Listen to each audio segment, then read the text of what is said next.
In a town ruled by fear, one officer defies the odds to stand against a dangerous gang. What secrets will unravel and who will prevail? Stay tuned to find out. Like, share, and subscribe, and tell us in the comments, what would you do in her shoes? Kira Johnson arrived in Riverton on a chilly autumn morning, her patrol car humming quietly as she drove through the narrow streets of the small town. Riverton appeared peaceful at first glance, with its tidy houses, a central square with a clock tower, and a diner emitting the aroma of fresh coffee and baked goods. However, the tension in the air was palpable. Kira had read the reports before transferring here. This was not a place where everything was as serene as it seemed. The barks of a dog and the faint chatter of a few pedestrians couldn't mask the underlying unease that lingered. As she parked outside the small, worn-down police station, Kira adjusted her hat in the rearview mirror. Her reflection stared back at her, calm, determined, yet alert. She knew what to expect. A black female officer in a town with a history of racial tension and a police force riddled with corruption would not be welcomed with open arms. But Kira wasn't here for acceptance. She was here to do her job. Inside the station, the atmosphere was stifling. The other officers barely looked at her, offering only the briefest nods of acknowledgement. The station chief, a grizzled man named Officer Grant, gave her a terse welcome. "Stick to your duties, Johnson. Don't stir up trouble," he muttered, barely meeting her gaze. The implication was clear. Riverton didn't need change, and it certainly didn't need her. Kira shrugged off the cold reception and got straight to work. By the end of her first day, she had reviewed several reports, many of which hinted at the same problem: a notorious biker gang called the White Fang. They were implicated in extortion, vandalism, and harassment, yet arrests were rare and convictions non-existent. Kira suspected why: either fear or complicity. Later that evening, Kira decided to familiarize herself with the town. Driving through the quiet streets, she noticed the subtle signs of fear: shopkeepers who closed early, homes with extra locks on their doors, and the way people avoided eye contact. Riverton wasn't just a town with a biker problem. It was a town held hostage. Her suspicions were confirmed when she passed a gas station on the edge of town. A group of bikers, clad in leather jackets emblazoned with the White Fang emblem, surrounded an older man, the station's owner. Kira stopped her patrol car and watched as they threatened him, their voices low but menacing. She stepped out of the car, her boots crunching against the gravel. The bikers turned to face her, their expressions ranging from surprise to amusement. "Well, well," one of them drawled, his smirk widening. "Look who decided to join the party. What do you want, officer?" Kira's voice was calm but firm. "Leave him alone." The leader of the group, a burly man with a jagged scar across his cheek, stepped forward. "You don't know who you're dealing with," he said, his tone laced with warning.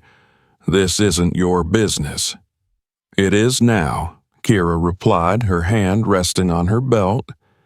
The tension crackled in the air as the bikers exchanged glances. Finally, one of them muttered something under his breath, and they backed off, revving their motorcycles before speeding away. The older man thanked Kira profusely, but his trembling hands revealed how shaken he was. "They'll be back," he whispered. "They always come back."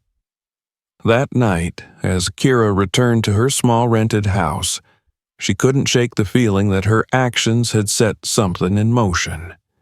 She knew the bikers would retaliate, but she also knew that doing nothing wasn't an option. The next morning, the murmurs had already begun. The townspeople whispered about the new officer who dared to confront the White Fang. Some were impressed. Others were skeptical. At the station, Kira noticed the wary glances from her colleagues. "You shouldn't have done that," one of them muttered as she walked past. Even Officer Grant pulled her aside. "This isn't the city, Johnson. You can't just go around stirring things up. Let it go." Kira met his gaze evenly. "I'm just doing my job." As the days went on, Kira continued her patrols, keeping a close eye on areas known for gang activity. She made it clear that intimidation wouldn't stop her. Yet, the tension in the air grew heavier, and the bikers became more brazen.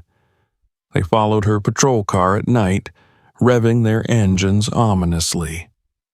Anonymous notes appeared on her desk, scribbled with crude threats. "Leave before it's too late." Kira didn't flinch. She had faced worse in her career and knew that fear was the weapon of those who felt threatened. By the end of the week, Kira received a tip about one of the bikers involved in the gas station incident. Armed with a warrant, she arrested him during a routine traffic stop. The biker, a wiry man named Vince, sneered at her as she cuffed him. "You're making a big mistake," he hissed. "You think you can take us down? You'll regret this." As Kira brought Vince into the station, the other officers exchanged uneasy glances. She heard the whispers, "She doesn't know what she's doing." But Kira held her head high. She wasn't here to make friends. She was here to enforce the law. That evening, as the sun dipped below the horizon, Kira prepared to head home. She had barely stepped outside when she heard the distant roar of motorcycles. The sound grew louder, closer. Turning, she saw them. 5 bikers, led by a towering figure she recognized from the reports, Brian Wolf Hawkins. They dismounted, their boots crunching on the gravel as they approached. Kira stood her ground, her hand resting on her belt. "Evening," she said, her voice steady. Hawkins smirked, his icy blue eyes locking onto hers. "You've been busy, Officer Johnson. We don't like that." The others chuckled darkly, forming a loose circle around her. Kira's heart pounded, but she refused to show any fear.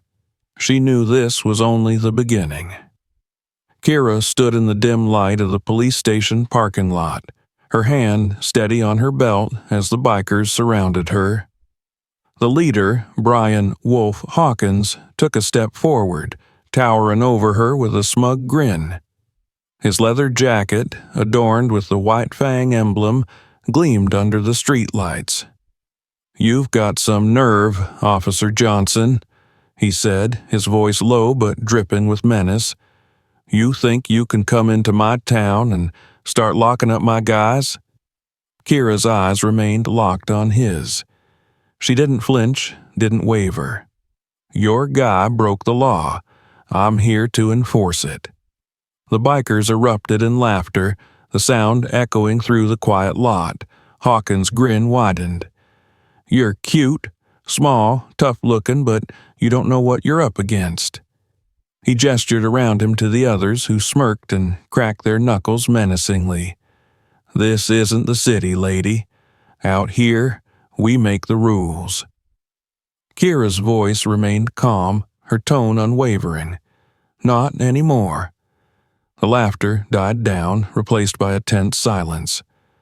Hawkins' grin faded and his eyes narrowed. "You've got guts, I'll give you that. But guts won't keep you alive when you're messing with us." He nodded to one of his men who stepped closer, his hand reaching for something under his jacket. Kira's training kicked in. In one swift motion, she stepped forward, grabbed the biker's arm, and twisted it behind his back. The man yelped in pain as she pushed him to his knees. "You want to try that again?" she said, her voice cold and sharp. The other bikers tensed, their hands hovering near their jackets. Hawkins raised a hand, stopping them. "Easy, boys," he said, though his voice was edged with anger. "Let's not ruin the fun too early." Kira released the biker, shoving him toward the others. "I'm not afraid of you," she said, her gaze moving from one face to the next. "And I'm not going anywhere. You break the law, I'll be there. Every single time." Hawkins' eyes gleamed with fury, but he forced a grin. "You'll regret this, Johnson," he said, his voice soft but threatening. "You'll see." Without another word, he turned and mounted his bike. The others followed, their engines roaring as they sped off into the night. Kira stood in the parking lot, her heart pounding, but her expression steady. She knew this was only the beginning. They were testing her resolve, but she wasn't going to back down. The next day, the station was buzzing with tension. News of the confrontation had spread quickly. Some of her colleagues looked at her with a mix of curiosity and unease, while others avoided her entirely. Officer Grant called her into his office, his face grim. "You're walking on thin ice, Johnson," he said as soon as she closed the door. "You're stirring up trouble we don't need." "Trouble?" Kira asked, her voice calm but firm. "I'm doing my job." Grant sighed, leaning back in his chair. "This town's been the way it is for a long time. You can't just come in here and expect to change things overnight." "I don't expect to change things overnight," Kira replied, "but I'm not going to ignore what's happening either." Grant stared at her for a long moment before shaking his head. "Just be careful, Johnson. You've got a target on your back now." Kira left his office, the weight of his words settling over her. She knew he was right. The bikers weren't going to let her actions go unanswered, but she also knew that fear wasn't an option. She had faced adversity before, and she wasn't about to let a group of criminals dictate her actions. That evening, Kira drove through the town, her eyes scanning the quiet streets. The tension was palpable. Shops closed early, and the few people who were out walked quickly, avoiding eye contact. The White Fang had a grip on this town, and it was clear that grip extended far beyond the bikers themselves. Even so, Kira felt a flicker of hope when a young woman at a diner nodded at her, a hint of gratitude in her eyes. Later that night, as Kira returned home, she'd noticed something unusual. Her front porch light was out, and a faint sound of engines rumbled in the distance. Her instincts sharpened, and she scanned the area carefully before stepping out of her car. The neighborhood was quiet, almost eerily so. As she approached her front door, she spotted something on the ground, a crudely written note pinned under a rock. The note read, "This is your last warning. Leave or else." Kira clenched her jaw, crumpling the note in her hand. She glanced around the darkened street, her pulse steady, but her resolve burning stronger.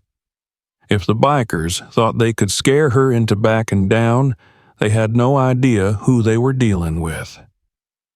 Inside her house, Kira locked the door and set her belongings down. She turned on the small lamp by the window, its warm light pushing back the shadows that seemed to linger outside. Sitting at her table, she reviewed her notes on the gang. Names, locations, patterns, all the pieces were there, waiting to come together. She knew she couldn't rely on her colleagues. If the town's police force was unwilling to act, she would do it alone if she had to. As the clock ticked past midnight, Kira prepared herself for what lay ahead. The bikers were escalating, and she knew it was only a matter of time before they made their next move. But Kira wasn't just a small-town cop trying to make a difference. She was a fighter, and she wasn't going to let them win. The night was quiet, but Kira Johnson knew better than to trust the silence. After the note left on her porch, she anticipated the bikers' next move. They weren't the type to let her stand unchallenged after arresting one of their own. She spent her morning preparing, tightening her routine, double-checking her gear, and reviewing every interaction she'd had with the White Fang so far. Her resolve was unshakable, but she understood that this was more than a battle of strength. It was a battle of will. As the day wore on, the tension in Riverton grew palpable. At the station, the other officers avoided her, some out of fear, others out of resentment. Officer Grant didn't call her into his office again, but his cold glances said more than words. Kira paid them no mind. She wasn't here to make friends, she was here to restore order. That evening, as Kira drove her patrol car through the town, she noticed the subtle signs of unease. Storefronts were shuttered earlier than usual, and the streets were almost empty. A few residents glanced her way with expressions that ranged from wary to grateful. They didn't say anything, but their looks told her enough. They were watching, waiting to see if she could really make a difference. As night fell, Kira returned home, her senses on high alert. She parked her car a little further from the house, scanning the street for anything out of place. The porch light she'd fixed earlier in the day still glowed, casting long shadows across the yard. Stepping out of the car, she noticed the faint sound of engines in the distance. It wasn't loud enough to alarm most people, but Kira knew better. They were coming. The engines grew louder as she approached her front door. She didn't rush. Instead, she unlocked the door, stepped inside, and placed her bag on the kitchen counter. She moved through her small home with purpose, turning off the lights and positioning herself near a window that overlooked the street. The roar of motorcycles filled the air, and soon enough she saw them. 7 bikers pulling up in front of her house. In the center of the group was Brian Wolf Hawkins, his imposing figure unmistakable. He dismounted his bike with a deliberate slowness, his boots crunching against the gravel as he approached her yard. The others followed, forming a loose line behind him.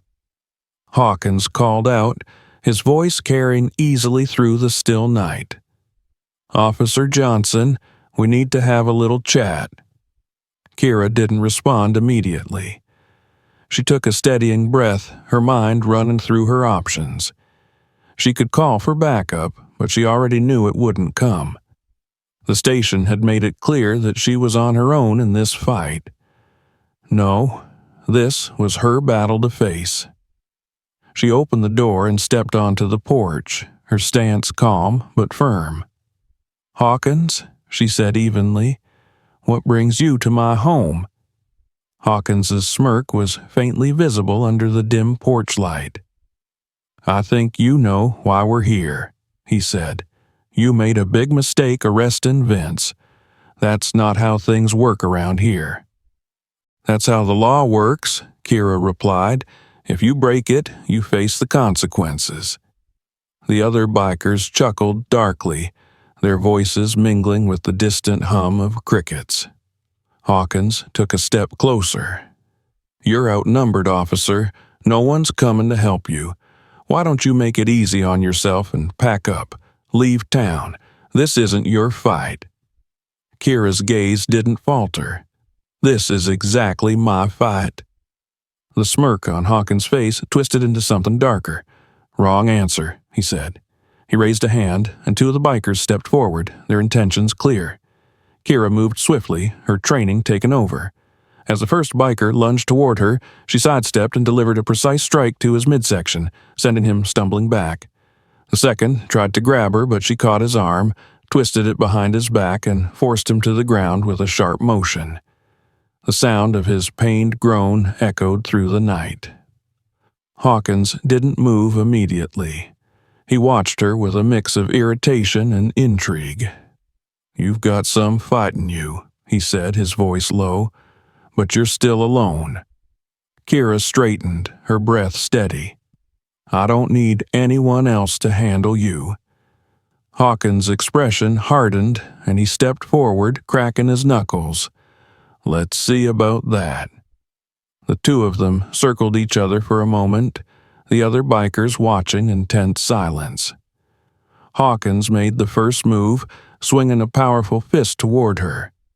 Kira ducked, using his momentum against him to deliver a swift kick to the back of his knee.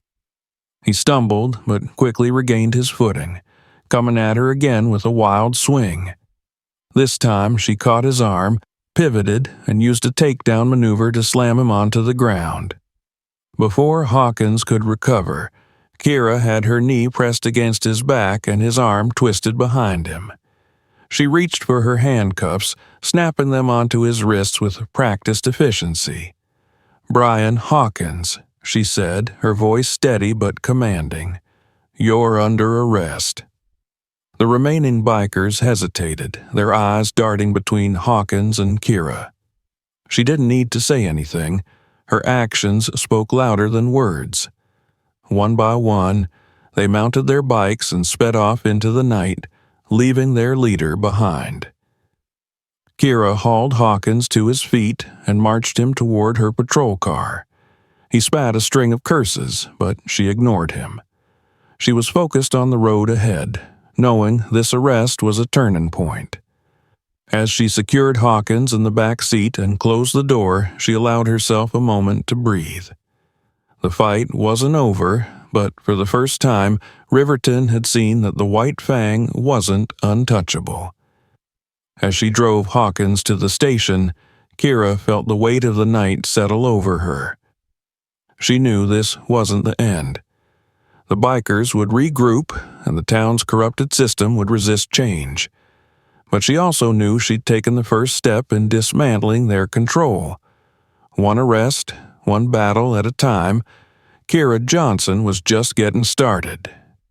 Kira Johnson parked her patrol car in front of the Riverton police station, her mind steady despite the chaos she had just endured.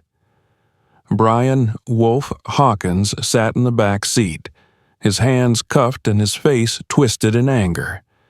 She could hear him muttering curses under his breath, but she ignored him. Her focus was on what came next. She knew walking into the station with Hawkins in tow would ruffle feathers, but she didn't care. She was here to do her job, no matter who tried to stand in her way. As she escorted Hawkins inside, the station fell silent. Officers stopped what they were doing, their eyes locking onto Kira and her prisoner. A few exchanged uneasy glances, while others stared openly, their expressions a mix of shock and annoyance. Hawkins sneered at them, his voice cutting through the heavy silence. "Really? You're all just going to stand there and let her do this?" Kira kept moving, her grip firm on Hawkins' arm. She marched him into the holding area and secured him in a cell. As she locked the door, he leaned against the bars, his smirk returning. "You think this changes anything? My guys won't let this slide. You'll see." Kira stepped back, her gaze steady. "We'll see." She turned and walked out, her footsteps echoing through the station. As soon as she reached her desk, Officer Grant appeared, his face flushed with anger. "What the hell are you doing, Johnson?" he demanded. "You have any idea what kind of mess you've just caused?" Kira met his glare without hesitation. "I arrested a criminal. That's my job, isn't it?" Grant leaned in closer, his voice dropping to a harsh whisper. "You're stirring up a hornet's nest. You think Hawkins is going to stay in that cell for long? His gang runs this town, and you're making enemies you can't afford to have. Then maybe it's time someone showed them they're not untouchable," Kira shot back. "If you're not willing to do your job, that's on you. But I'm not going to stand by while they terrorize this town." Grant's jaw tightened, and for a moment it looked like he might say something more. But instead, he turned on his heel and stormed off, leaving Kira standing alone. She felt the weight of the stares from her colleagues, but she didn't flinch. She had expected resistance, and she wasn't about to back down now. The rest of the day passed in a tense haze. Hawkins remained in his cell, occasionally shouting insults or threats, but Kira tuned him out. She focused on documenting the arrest, making sure every detail was recorded. She knew the gang's influence extended far beyond the streets, and she wanted her case to be airtight when the time came. That evening, as the station quieted down, Kira prepared to leave. She stepped outside and immediately noticed something was wrong. Her car, parked in its usual spot, had been vandalized. The windshield was shattered, the tires slashed, and the words, "Leave now," were spray-painted across the hood in bright red letters. She stood there for a moment, taking in the scene. A few officers lingered nearby, watching but saying nothing. Kira turned and walked back into the station. She found Grant in his office and placed her keys on his desk. "My car's been trashed," she said flatly. "You might want to look into it." Grant barely glanced at her. "You knew what you were getting into when you went after Hawkins," he said.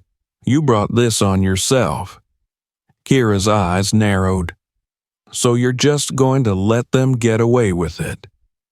Grant sighed, leaning back in his chair. "Look, Johnson, this town isn't like the places you're used to. Things are different here. You can't fight everyone." "I don't need to fight everyone," Kira replied.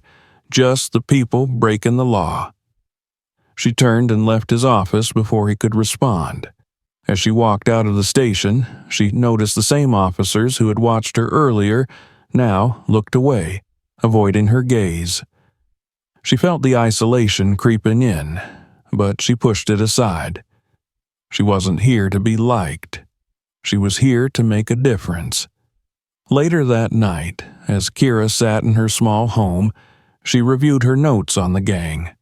She knew Hawkins' arrest was a major blow to the White Fang, but it wasn't enough to dismantle them entirely.